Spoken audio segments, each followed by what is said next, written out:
one major campaign that involved all people, whether they were communists or socialists or plain liberals, was the Canwell Committee. And that happened during the time I was a student there. I was at the university from 1946 till 50. And the Canwell Committee came along in 1948, and they had the big hearing out at the university with the university professors. Well, it's interesting. A group of us students formed an organization called SOAR, S-O-A-R, Student Organization for Academic Freedom. I don't know if you've run across this in your activities.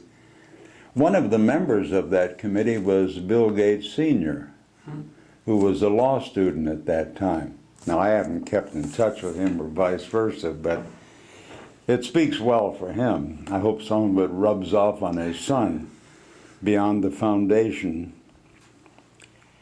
And I think all of us have different tendencies. And the point is that by and large, the GIs that came back and had been loosened from the discipline of the military were a pretty independent bunch. We must have been a pain in the ass for a lot of our professors because we questioned them, we challenged them. We were not the subservient kids out of high school that they usually got. So the Canwell hearing came along, and this energized people of many different political viewpoints and no political viewpoints. We had demonstrations, we set up the organization against Canwell, we were active in the Young Progressives and the Democratic Party against this horror, and of course as a result of it, as you know, 3 props were fired, and several of them were sanctioned so they couldn't open their mouths politically the rest of their careers. It was a horrific period. And I think it was a period that, for many of us, it showed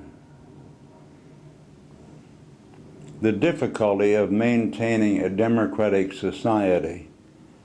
That even a democratic society can drift towards authoritarianism. And for many of us, the FBI McCarthy era was one of the worst periods of our lives. Because for many people, it meant the loss of jobs. I think of the Canwell Committee. It called up a lot of people, and I knew many of them, who were communists, and some of them were not. And they wound up being excoriated in the press. Their pictures and names were in the paper, and they lost jobs almost instantaneously. It was an absolutely horrible period.